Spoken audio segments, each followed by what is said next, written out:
wish YouTube would let me edit the fan out of this. Like a special background. All right. Good evening. This is Neil, W2NDG, transmitting from the compound in Highland. And we are starting the Overlook Mountain Amateur Radio Club's Sunday night Science and Technology Net. First, let's pause and see if there's any emergency or priority traffic.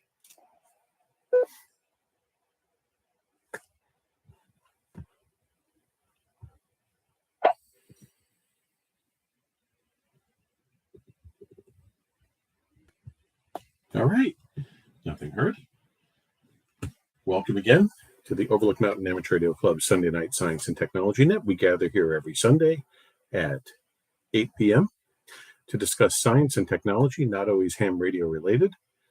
Usually I try to come up with a topic, but of course, if someone comes up with a better one than I did, I have no problem switching. Definitely not an issue for me. So, but I do have a topic tonight, and we can discuss that. And I'm going to kick that around with Jim for a minute if he's here. So, my co-host, K2BHM. Jim, are you around? Hi, Neil, K2BHM, Jim. I'm here, but I'm feeling really crappy. I don't know how long I'm going to make it. All right, that's okay. Would you like me to leave you out of rotation, and you can just throw your call sign in if you do want to comment?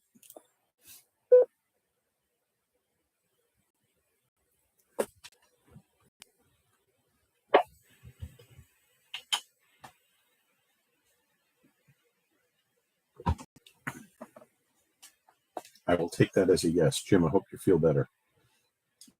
Please, if you do want to throw a comment in tonight, just throw your call sign at me, and I will recognize you.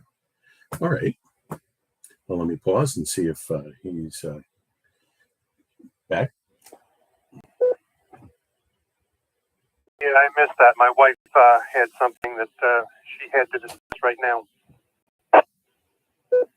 No, that's okay. I just said if you want to just sit out, that's fine, and just throw your call sign at me if you want to comment on anything. Yeah, I think that would be best. I'm not sure how long I'm going to be able to stay awake. That's all right. That was me last night. I feel it. Okay. Feel better, Jim, please. So let me discuss what I was thinking of talking about tonight. I've been paying attention to a certain science fiction show, and watching that one has kind of raised my awareness on older ones again. And I know we've discussed science as it applies to Hollywood, and science as it applies to television as well. In the previous one, I don't mind revisiting that topic in general. But I had some specifics tonight, including some questions that I came up with that I can ask each one of you, and then we can discuss your answers. So I wanted to talk about the technology in science fiction. And the reason why is because, sometimes it's pretty humorous when you watch an old sci-fi movie or show as to what they got right and what they didn't. So, and the show I've been watching, and we can even discuss this, because I know a lot of people who were into Star Trek were turned off by Paramount's new shows, namely Discovery and Picard. Namely Discovery, because it's just a huge departure from Star Trek canon, and just the whole feel of the show and the general visual elements. Picard has its own issues. I actually enjoy it, but I look at it as a standalone thing. I'm pretty tolerant of almost anything, and I refuse to get into the arguments that some of these extreme Trekkies have online about the newer movies versus the older ones, and the old show versus the newer ones, and I just don't want to get into it. Personally, I like all of it. I find it all entertaining, but that leads me to the newest show. because of a lot of the complaints that the fan base had with what they've done so far. The new show, Strange New Worlds, returned to a format which they used to joke with the original series as Planet of the Week, where each week is a different story, and they're not going into some serialized continuing arc, and they're going back to a very similar old formula and really kind of into the characters in a different way, and it does have more of a vibe like the original series.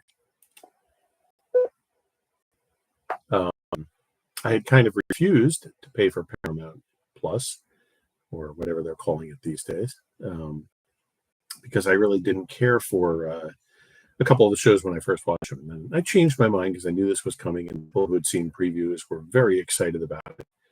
And I kind of like the cast. I like the way they cast some of the existing characters that you know, and created some of the new ones. And what does this have to do with science?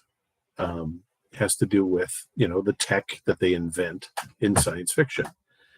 How much of it is believable? How much of it is fiction? How much of it is science? After all, it's science fiction. So I wanted to ask some questions of our check-ins tonight, and I'll read the questions out now, and I'll read them again when we start going around. But these are the three questions. Tech from Sci-Fi, and this doesn't have to be Star Trek, but I prefer it's television, or if it's a movie, something that was a series or based on a series of books, something that's pretty well known. There's definitely some one-off stuff that is out there, but Star Trek being the number one source, but I'll take entries from some other things like that. Even Lost in Space. So here are the questions.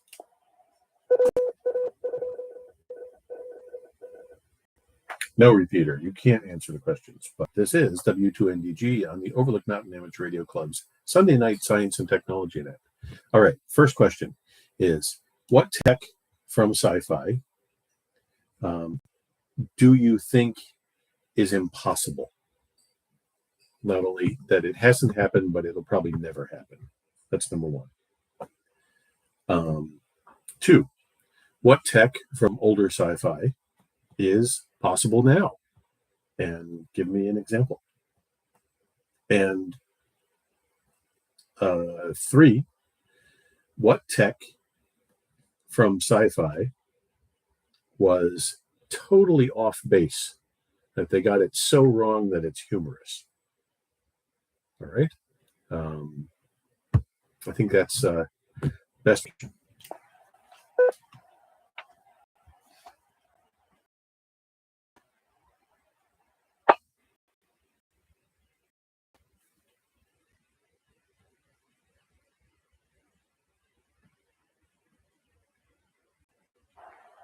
Net control.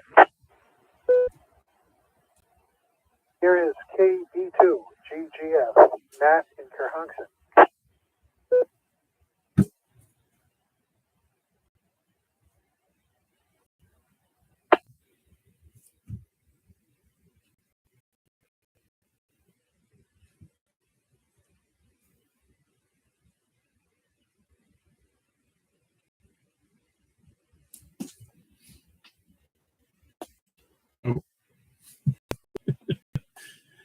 It's a late night, Matt.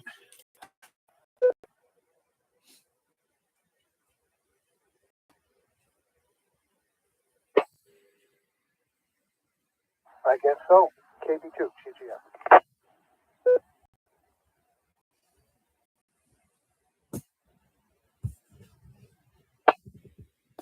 All right.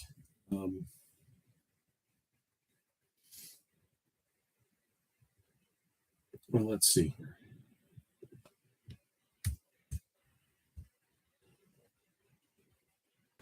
I might having a shorter net myself tonight, but well, before we start discussing this between you and me, let's see, is there anybody else out there who would like to join the conversation tonight?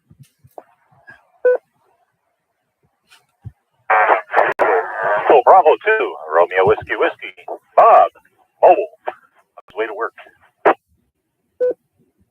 This is KD2MNR. Mike, let's see. I'll do one round, and I gotta go get ready for bed. Yeah.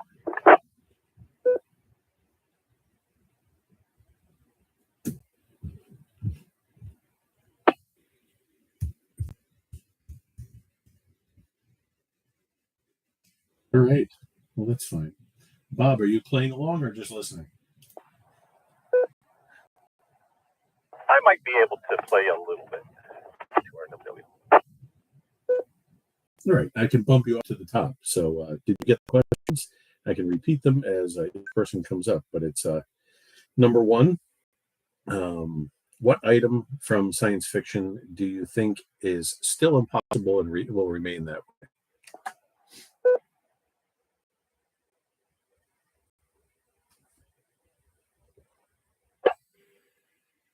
Well, that's easy. The ray gun, aka the laser.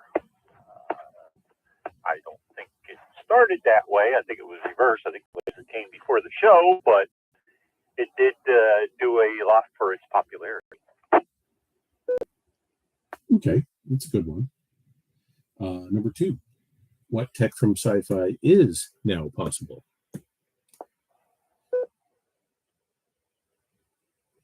Well, theoretically, the tricorder, or communicator, is basically what we're using now.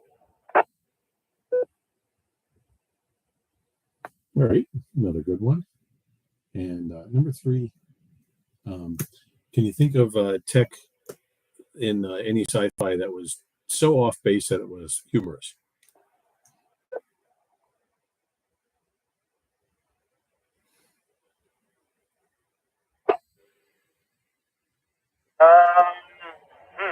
That one I would have to pass on because I'd have to really think about that, and it would take longer than the program.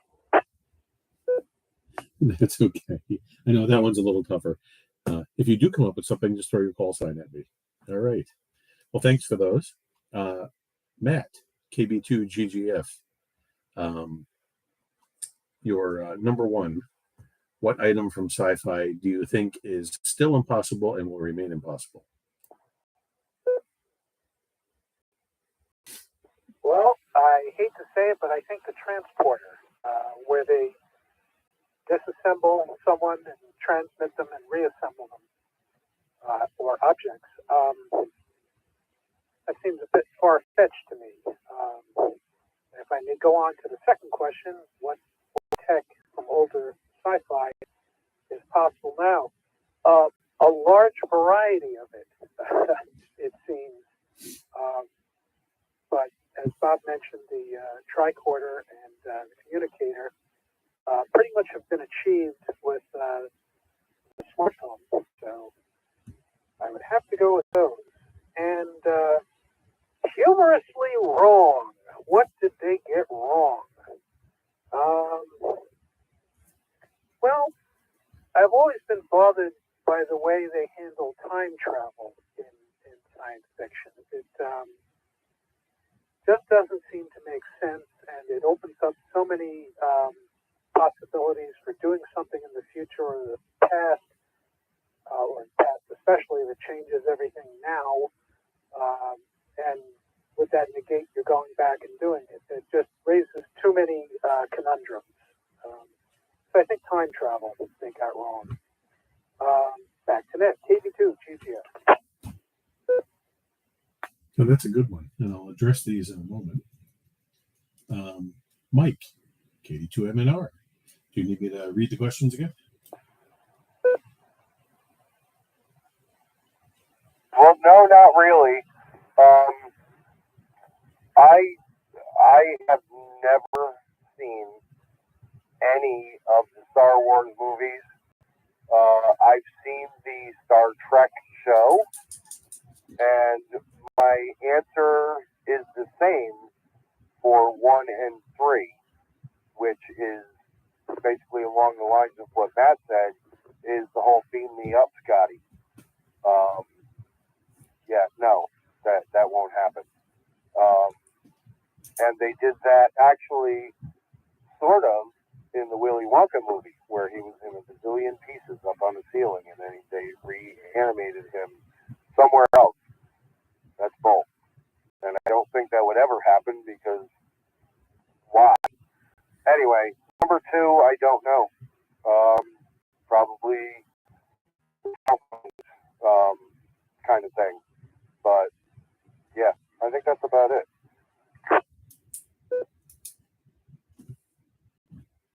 All right, that's fine.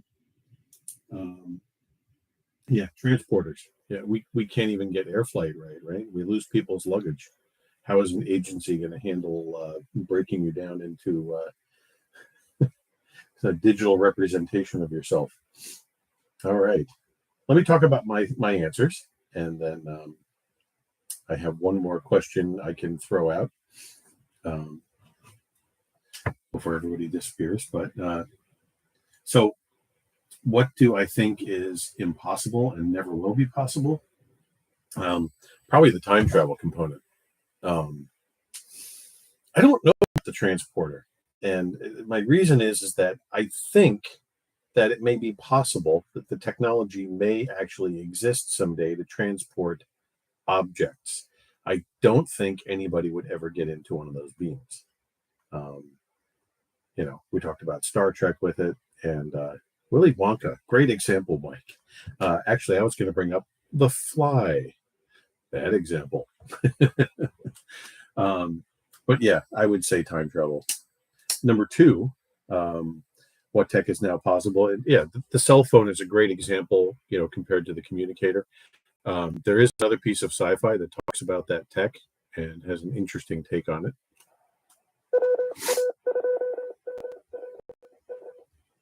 This is W2NDG on the OMARC Sunday Night Science and Technology Net. That other one is from the TV show Fringe, where the cell phone was a stolen invention from the alternate universe that we shouldn't have been able to come up with as quickly as we did, because we were behind them technologically. I thought that was kind of funny. Number three, humorous. I have two examples. One, I know not to talk about one-offs, but I found a lot of Kurt Vonnegut stuff to take place in a very similar universe from book to book. It takes place in the future, and there are supercomputers, but they still run on tubes, and they take up entire buildings. I thought that was interesting. Yet the idea of solid-state computers hadn't filtered into good old Kurt yet. But the other one is a specific episode of Star Trek original series, which I think is hilarious. And it's something that probably is possible, but was just so ridiculous that it's funny. There's an episode where they're trying to isolate sound to see how many heartbeats are beating aboard the Enterprise, because they have a limited number of people there, and they're trying to point out that there's somebody hiding on the ship. So the doctor goes up to each person and institutes sound masking device, which he gives a quick click to and makes like motion like he's turning it. It looks like Mr. Microphone. It's just a hand mic. It looks like the Heil mic sitting on my desk here. Not even that fancy. It just looks like something right out of the 1970 Radio Shack catalog. I don't know who allowed that to go through. It just looked ridiculous. I guess at the time, somebody on the writing staff thought that it looked futuristic. I don't know. But that's a specific example, probably too specific. But the Kurt Vonnegut thing is funny. To think that computers would still be using tubes when the transistor had already been invented. But anyway, let's see if anybody else joined us late that wants to answer the questions real quick. And then we have a fourth one I'll throw into the mix. So is there anybody else out there?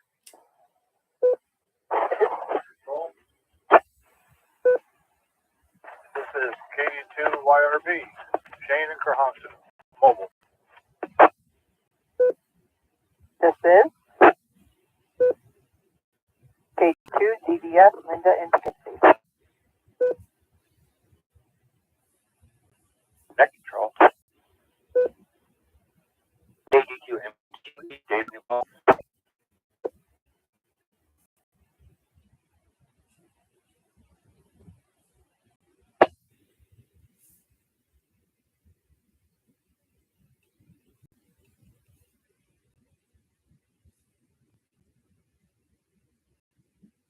All right. Excellent. Thank you. I'm concerned we haven't heard Lou on. I mean, he was pretty much a constant every net attendee. I'm wondering if he's away, but I hope he's all right. All right. Shane, mobile. Did you hear the questions? Do you need me to read each one? Hey, Neil. Yeah, I heard the first one, but if you don't mind going over them again, that'll catch me up. That's fine. So you can answer them as I read here. What item or technology from science fiction do you think is impossible and remain impossible?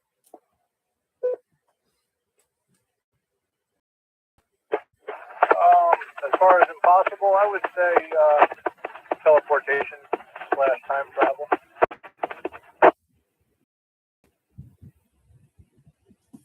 All right. And number 2, what tech from sci-fi is now possible? Just, ordinary, everyday thing now.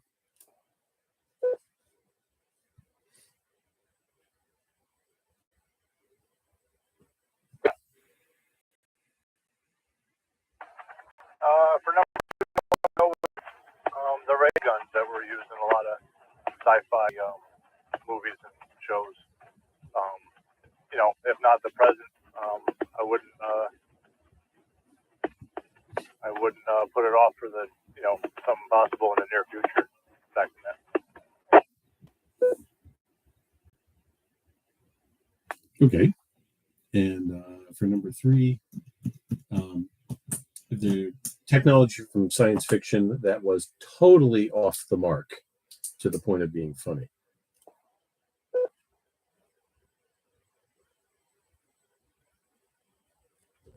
That one I'm not too sure of. I don't think I have anything for that one. That's all right. That one's tough to do while you're mobile. It would require pulling over and thinking for a while, because I had to really think about that one for a while. After I wrote it down, I realized it's a question to answer, but it's fine. Right? Thanks, Shane. And on to Linda. You probably know the questions at this point, but let me know if you need to read each one. Thanks. Can you repeat the first question? Sure. What technology in science fiction do you think is impossible and will remain impossible? Well, I feel like I've seen something in sci-fi about the aging process. Like there's no way to reverse or eliminate the aging process. I can't say for sure what movie or where I've seen it, but I feel like that was possible. So you're saying it may be possible at some point? Oh, that would be definitely impossible. Okay, sorry.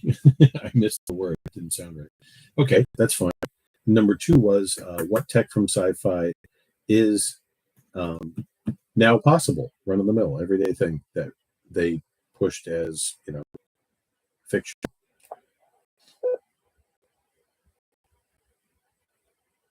Hyper speed, baseball.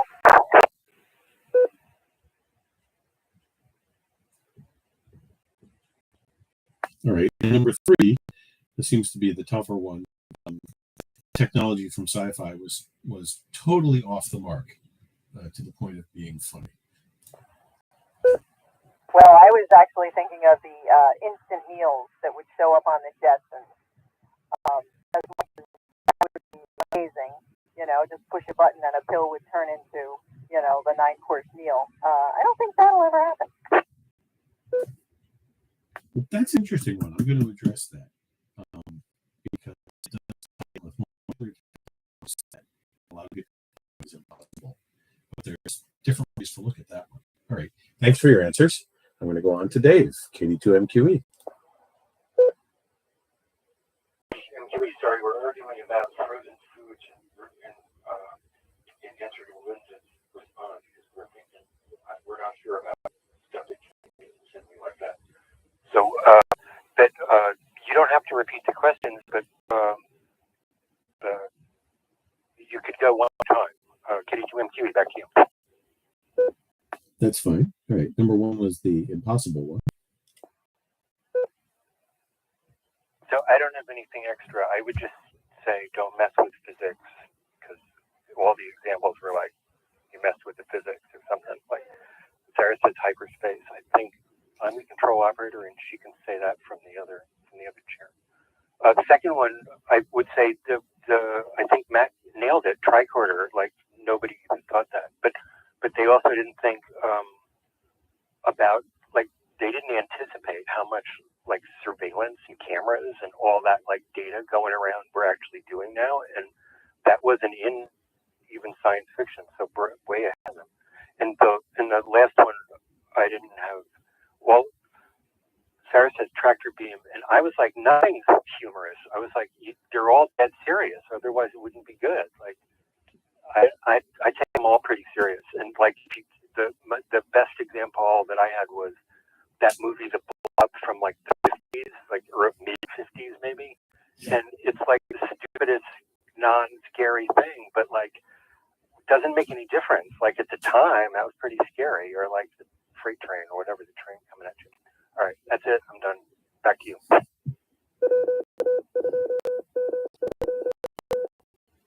That's fine, Dave. Appreciate it. All right. I'm going to look at a few of these real quick and talk about them.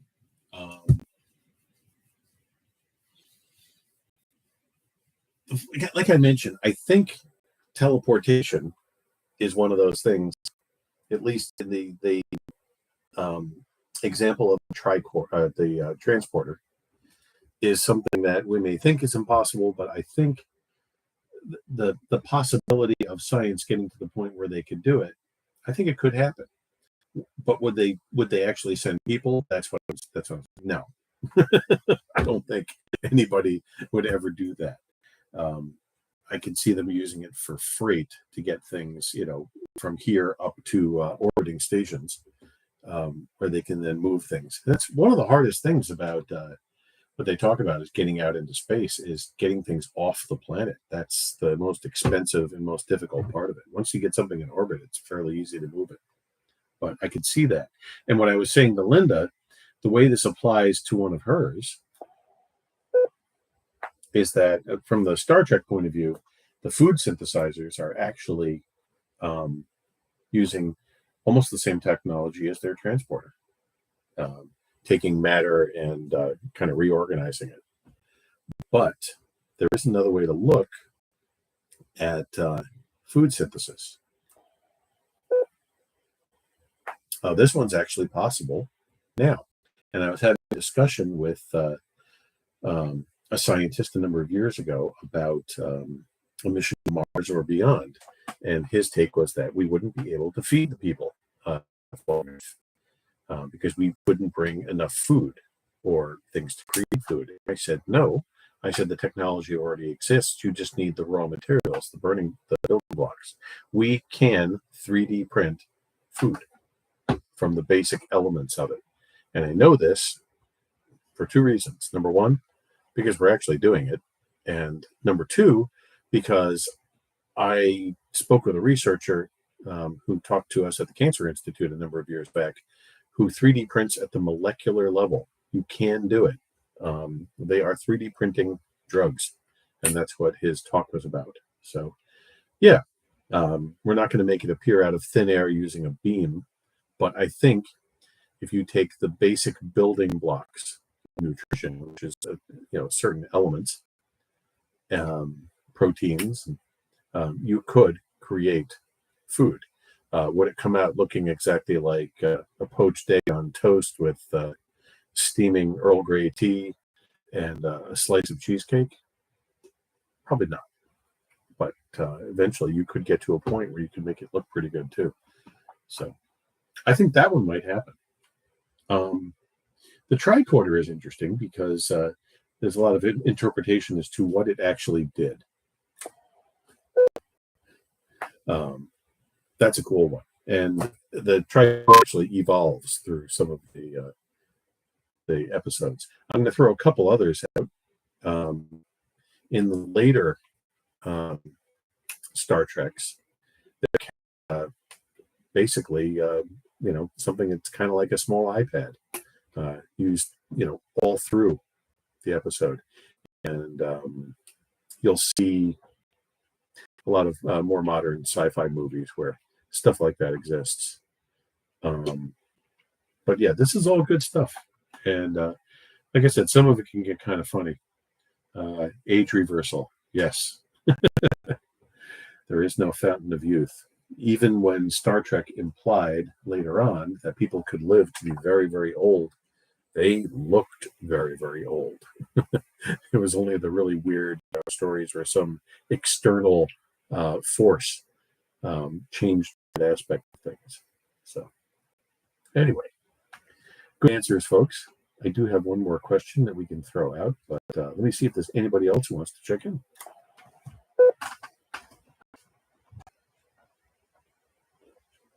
Katie Joe in her comment. KC2UEP. KD2YRB comment.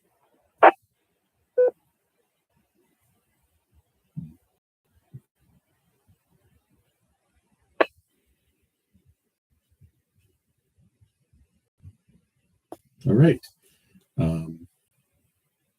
Mike, I'm going to take the comments real quick first, and then it's your turn. So, other Mike, you had a comment?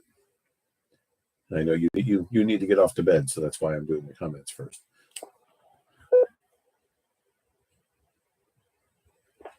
Well, as far as time travel, from what I've heard, I'm going to go back to the Philadelphia experiment. From what they say, that is actually a true story. I don't know how true it is, but from what I've heard, it's a true story where, the ship traveled through time and did a lot of bad things to people.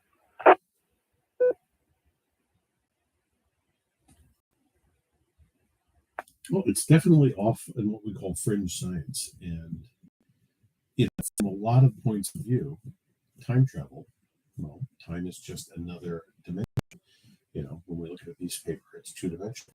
When we look out into our room or, deal with holographic things, it's three dimensions that we speak of, X, Y, and Z. But time can be thought of as a fourth dimension, in that those three dimensions existing in an infinite number of fourth dimensions. So a lot of people feel, why shouldn't it be possible?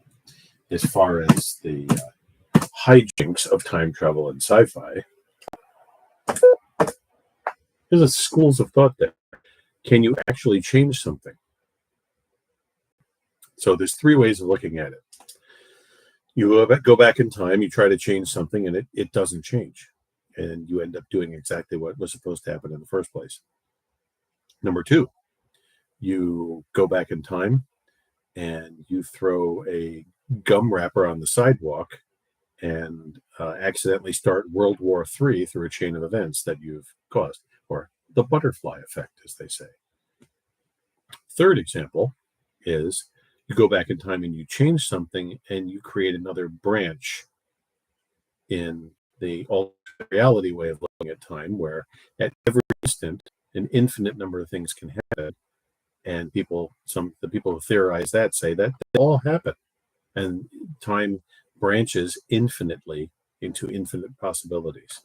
So what's correct? Who knows? I don't know if we'll ever get into that.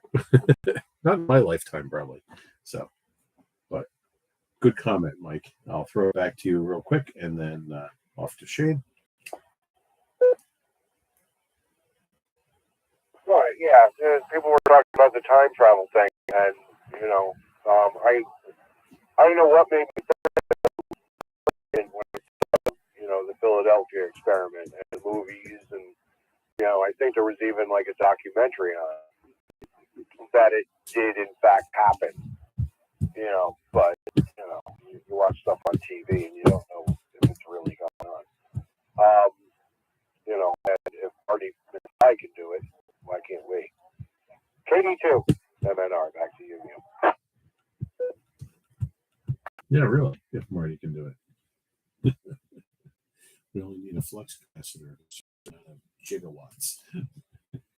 I like the way he pronounced. All right, thanks. Shane, your comment, and then we'll get off to Mike. Thanks, Neil. Just another response to question one was listening to the net here with the wife. We were, the shrink ray came up. Like Honey, I Shrunk the Kids. As far as what would be possible. I don't think that's too far of a stretch from Sci-Fi, but Yeah, that came up. The shrink ray from Honey, I Shrunk the Kids. That's another response for question one. Back to net. KD2 IRB.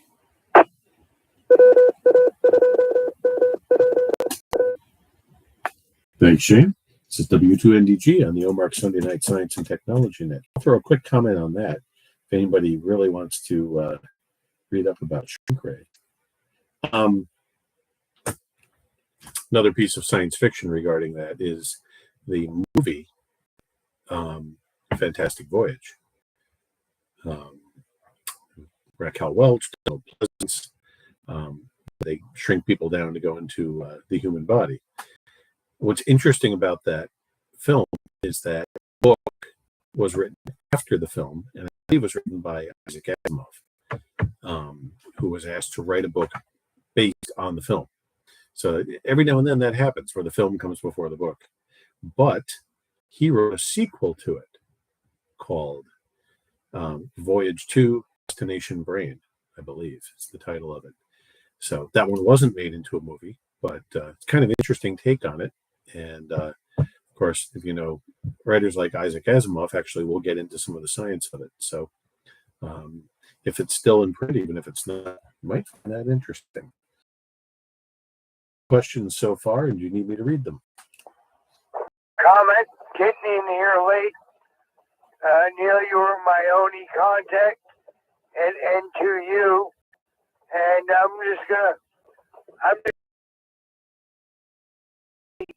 we communicate device.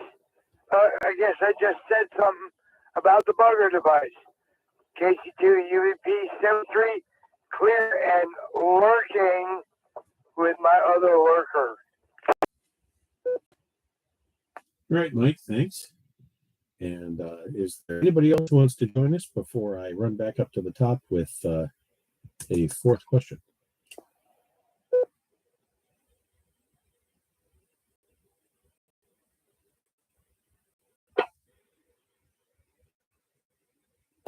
All right, thank you. All right, so our fourth question, and probably final one tonight, is what from science fiction technology would you like to see? Technology that you've seen in series, movie, book series, would you like to see them perfect and produce? So let's roll. First, let me see if Bob KB2 our WW is still with us. Yes, I am for about 3 more minutes. All right, you can answer that one then. Your answer to number 4. All right. Well, I did come up with an answer for number 3, and that is the force field. Yes, it does currently exist, but they really exaggerated on what it can do because currently it can't do that, and I don't believe it can. And as far as your fourth question, let me drop. I would have to say personal robot assistant.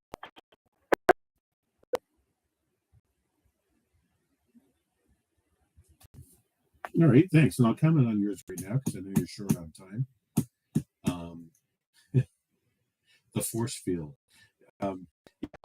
That's a great one. And as a teenager, the first time I ever ran into a 24-hour store that had one of these, what we called air doors. We called it a force field because it felt really weird walking through it.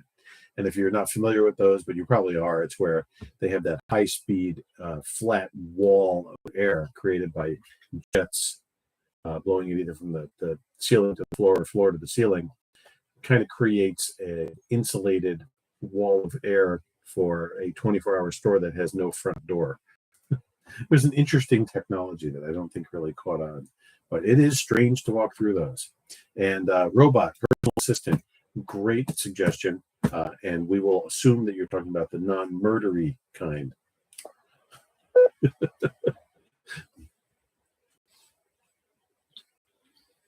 So unfortunately, that part is yet to be remains because there is actually no laws for that. That's another thing from Isaac Asimov is the laws of robotics. I wonder if we'll ever get to a point where we'll have to lay those down. But there's certainly plenty of fiction about robots going haywire, which is where that came from. Bob, thanks for playing along tonight. And we'll go to Matt, KB2GGF, with question 4. Thank you, Neil. And before I get to question 4, just a couple of notes I made. Philadelphia Project. Interesting thing. As the story goes, they were trying to create a cloaking device that would bend light rays so that you wouldn't see a battleship. And it bears a lot of similarity to what they did in World War II to protect convoy vessels against magnetized or magnet sea mines. They would degauss the ships before sending them out, and they wouldn't activate the magnetic triggers on sea mines. So that's something to look at. Ridiculous things on Star Trek. Anti-grav units, or as I like to call them, the space pallet jack. Why on Earth? Why would they need anti-grav units when they have a transporter, for crying out loud? Things that'll never happen from Forbidden Planet. Monsters from the air. The psyche is so powerful that it overcomes any technology. And the Blob, David mentioned. And the theme song from the Blob was written by Henry Mancini, and it really swings. Okay, well, enough of that. And what I'd really like to see from science fiction, if you remember the episode of Star Trek where they had Stratus City, the city in the clouds. I really dig that. I would like to have that. Thank you. I think back to next. Maybe GGR. Well, that's kind of cool. I like that one. All right, the city in the clouds. It's some funny stuff there, Matt. That's great. Yeah. Why didn't they anti-grav pallet jacks? They can transport stuff around. I think in early Star Trek, they were afraid to use the transporter within the ship because they were afraid they couldn't get it accurate at close range. To me, it would seem like they would be able to have more accurate at close range, but I don't know. That was always weird to me as well. Yeah, that was a strange one. One of the things I like about watching Enterprise, that's series that they did for Star Trek, was they try to dial back some of that tech and make it look more steampunk and older than the original series, but with still honoring the fact that certain things like communicators and such had already been invented, so they needed to at least come up with something that didn't look older than what we're already using. It was very challenging, but I think they did a pretty good job with it. And one of the things is that when the Enterprise goes out, the transporter was still pretty much just for freight. And they're the ones that kind of guinea pig the human aspect. So, all right. Thanks, Matt. And Mike, I don't know if you're still with us, but you're welcome to answer question 4, KD2MNR. Could you repeat the question, Alex? This one was, what tech from Sci-Fi would you like to see them perfect that isn't now?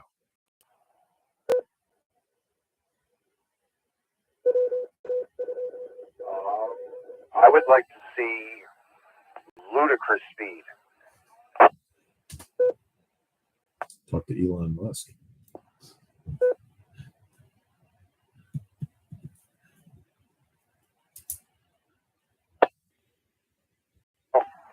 I like the stuff from Spaceballs.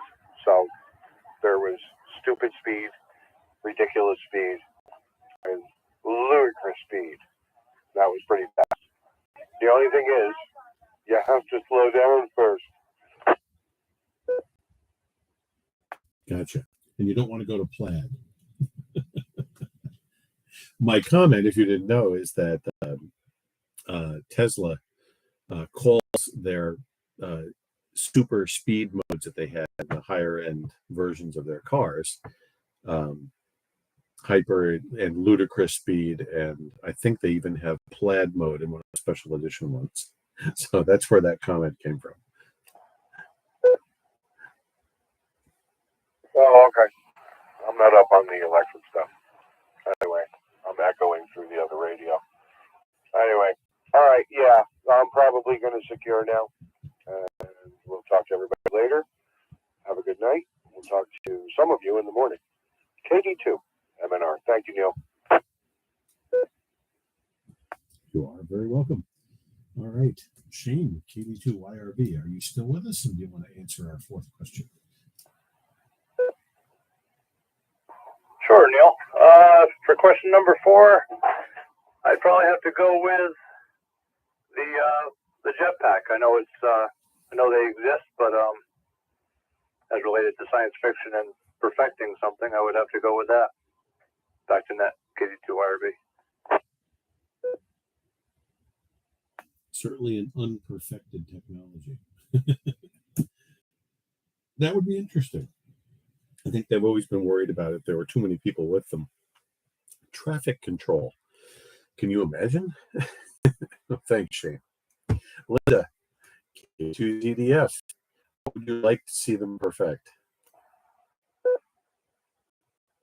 Well, I guess it would be along the robotic idea. I want my own personal Terminator. Terminator 2 is one of my favorite movies. As long as there's no Skynet involved, I think we're okay. Oh, yeah.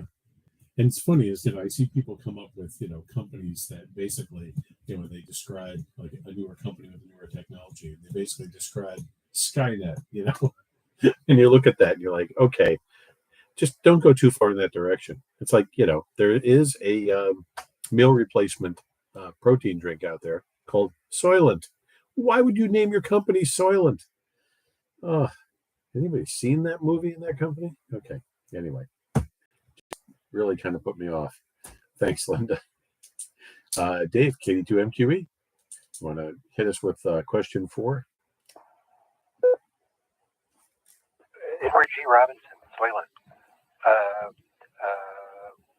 So I was going to back up because I was thinking the thing I would like is, I'm not really thinking very far out in the future. So the thing I would like to see is like incremental, just a little bit more. And I forgot when we were talking about the time travel stuff that like we have like friends and people in the club who are like doing quantum physics research. Like that stuff's pretty transporter style.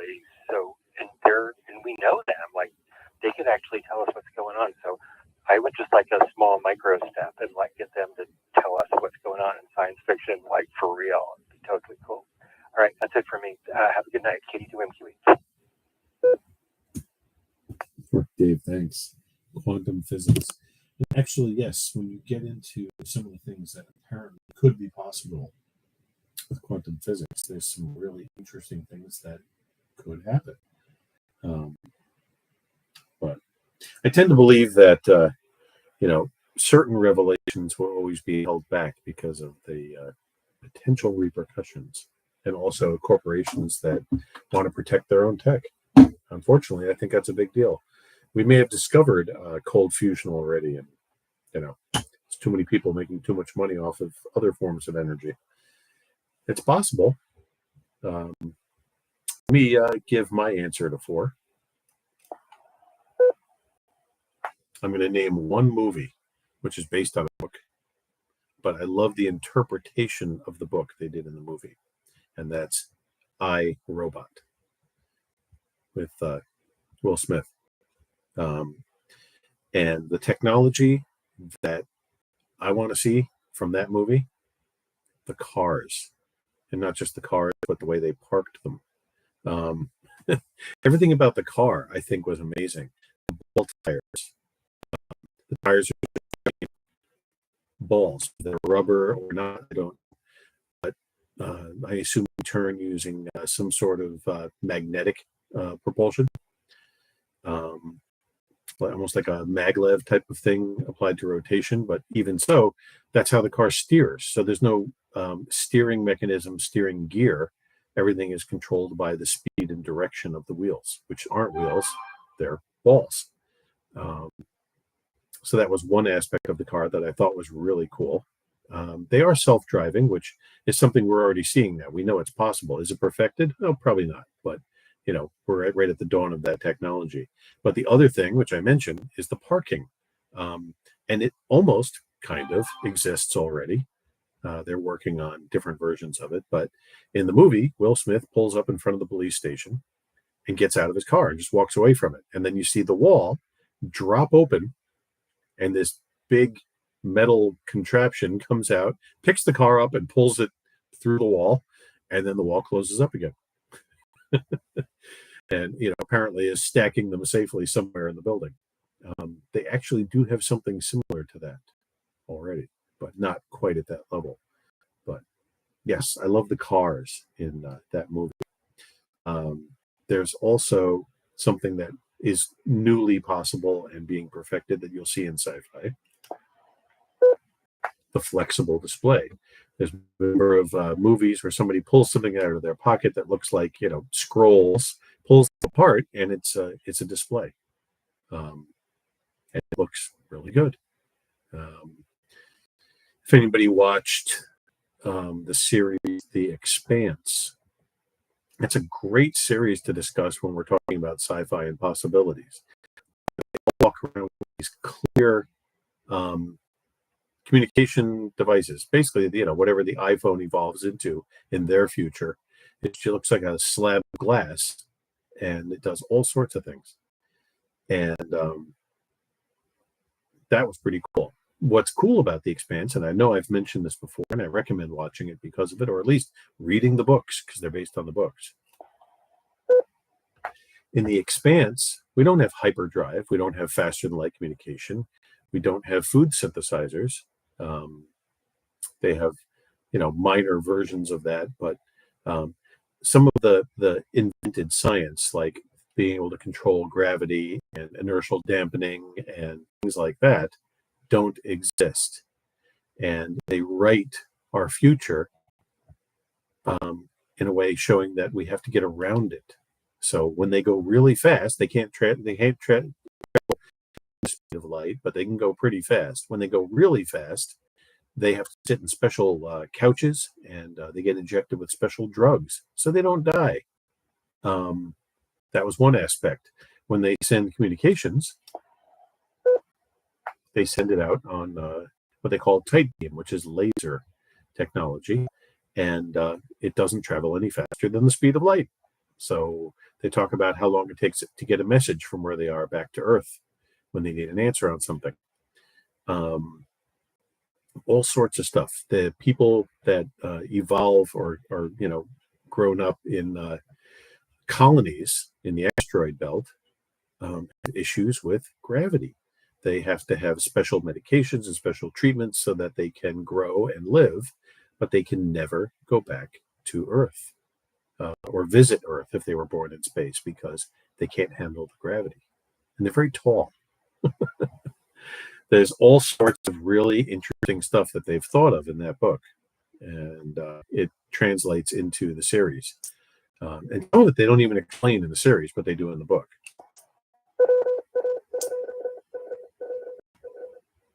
WNDG on the OMARC Sunday Night Science and Technology. Where,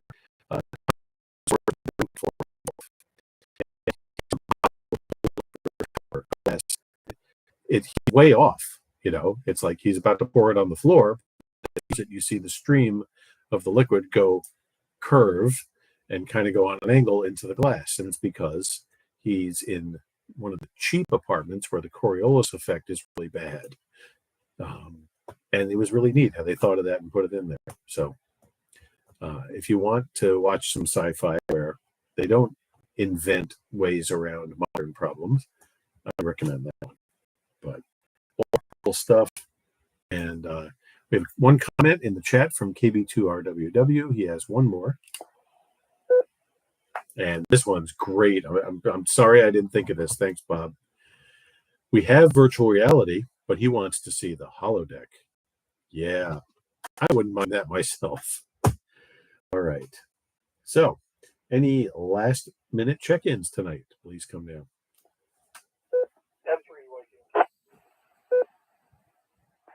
KD2MNR, one more comment.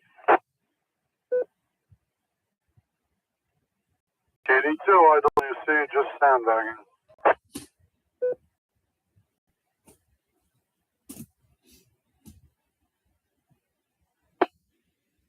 All right. Let's see. N3EYQ. Since you're at the end here, I don't know if you heard any of the questions or discussion. Third was what thing in the fourth one? That's the only one I heard. Well, the fourth one was, what would you like to see from sci-fi become possible? I'm thinking Stargates or something like that. Transporters or Stargates.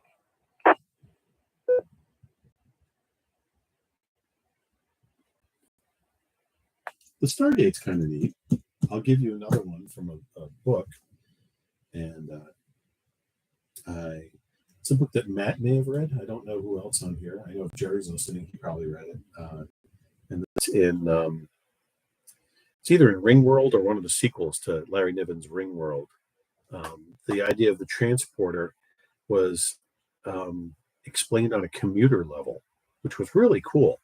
And there was a city they were in, and there were these spots on each corner with concentric circles or markings.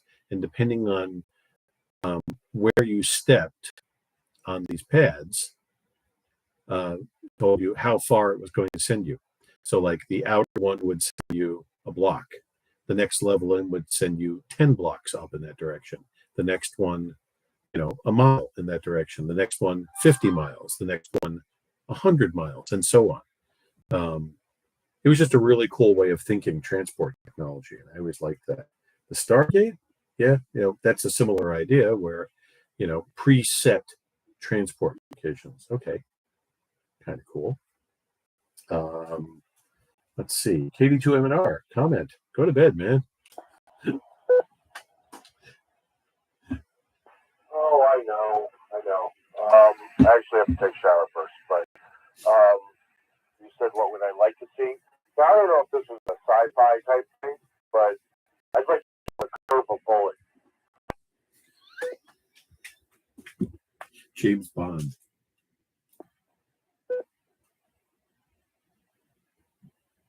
Well, it was actually from the movie Wanted, I believe.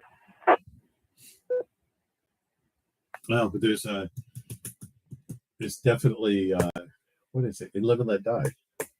That's a James Bond thing. The watch with the super powered magnet in it, where he says powerful enough to change the course of a bullet. We could have a whole night on James Bond tech. Maybe we should do that. All right. Yeah, that would be interesting. Or then you have your time, not time travel, but time manipulation, where people actually stop time and pull a bullet out of the air. That would be a good one, too. All right. Anything else, Mike? No, just to say good night. Yeah, that's about it. KD2, MNR. Thanks again. We'll talk to everybody later. All right. Paul, KD2IWC. I don't know if there is any future technology about sandbags. Anyway, that's fine. I know you're just listening.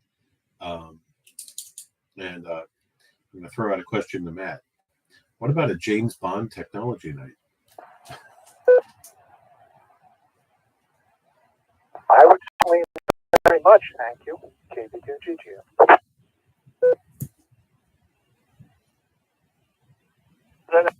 Please record my signals.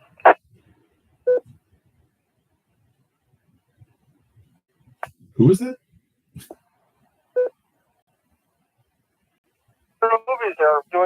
on radio. Please report my signals. Oh, we don't want to get into stuff like that. Movies that get, radio or ham radio completely wrong. And a couple that got it right. As an IT guy, there's certainly plenty of movies that make you cringe if you're an IT guy because they get things so wrong. But I'm going to throw one out that I really appreciated. I watched the current half of the fourth season of Stranger Things. I think it's fourth season, but whatever the current one is. And there's a scene where a young computer hacker is working on a computer. And I'm pretty sure they resurrected an old, 286 running GEOS operating system. And that's what she was using. And it was very realistic. And movies frequently get that wrong. So, great. Cool stuff.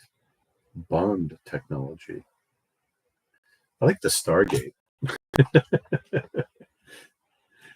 So, yeah. Once again, like I was saying with the transporters, I don't know. I don't want that. I wouldn't want to see it commercialized. They would get a fortune for it, and you want the same companies that lose your luggage to be trusted with trying to reconstitute you correctly. It's like, oh, I'm sorry, Mr. Goldstein, we owe you a free transport because your nose is in the middle of your forehead. All right. Is there anybody else who wants to comment on any of this before we close things up for the night?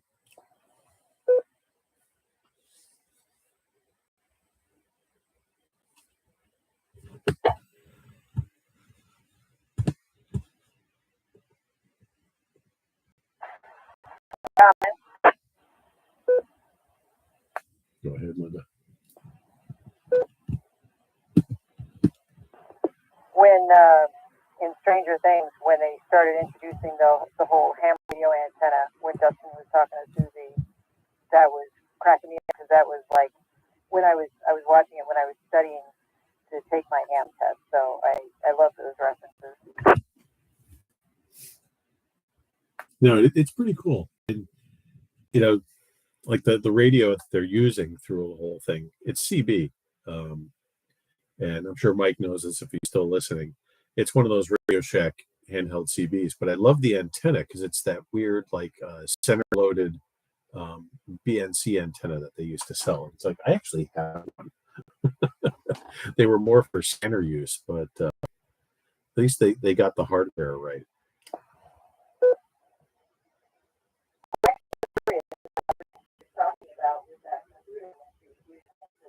Or not. So yeah, you actually answered that question I had.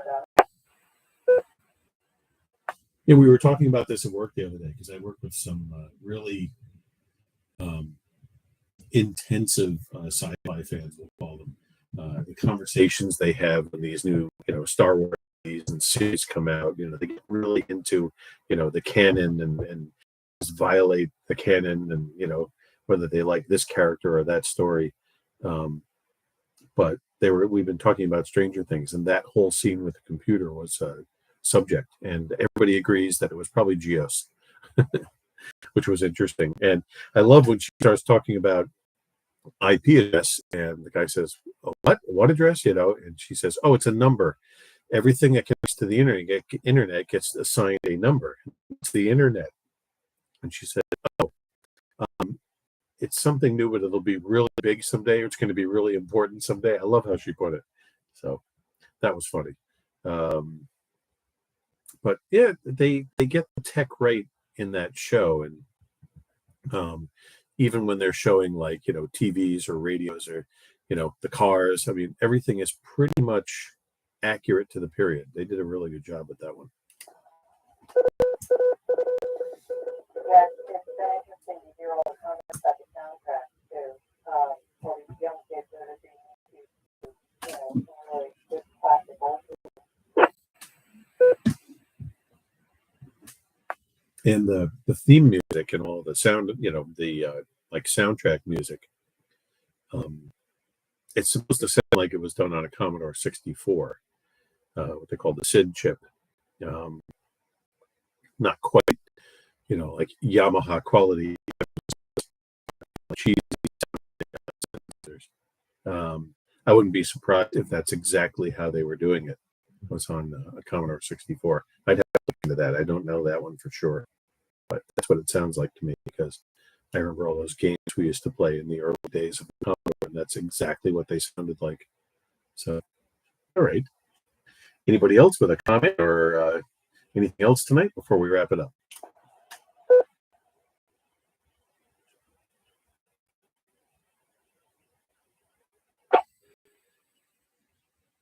All right. This has been the OMARC Sunday Night here every Sunday night at 8 p.m. Myself and Jim to BHM to discuss science and technology. This net is sponsored by the Overlook Mountain Amateur Radio Club, located in the Hudson Valley. And you do not have to be a member of OMARC to participate in this net or any of our other nets, but we encourage you to check us out at omarcclub.org, omarcclub.org. Please join us for some of the other nets that occur on this repeater. And that is 2 daily nets, the 835 on the 805, the morning roundtable net, hosted by a rotating cast of OMARC characters. Stop by at 8:35 a.m. and just be social. That's what the net's about keeping people social during times when we can't be as social as we used to be. And the net, as things started to return more to normal, has not backed off at all. So please join us. It's a great way to start off the day. Every evening at 6:30 is the 6:30 check-in net, similar to the 8:35 net, but a directed net where people check in, tell us how their day went, and if they if they're having any problems or they need assistance with something, they check in at that point and ask, and that's 6:30 p.m. Monday nights is Undernet, the Ulster and Northern Duchess Readiness Net. And actually, I did get a message before this net from Steve, and we'll try to repeat this on the 8:35, but there will not be an official Undernet tomorrow night.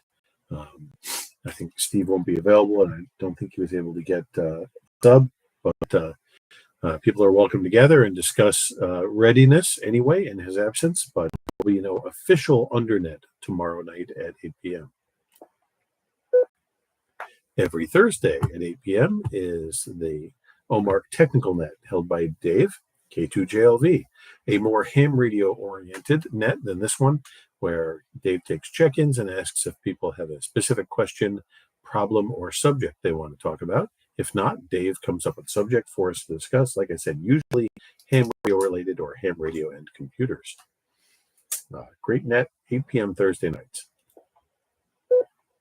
And one more, which is on Wednesdays, not on this repeater, but we sponsor, along with a bunch of hams in the Hudson Valley, the 80-meter net, Hudson Valley 80-meter net, hosted by Paul, ACTUQ, and a bunch of other people. This is our first HF net that we've tried, at least since I've been around up here. And we get check-ins from all over the Northeast. It's been very popular. It's a lot of fun. It's an 80-meter net at 5 p.m.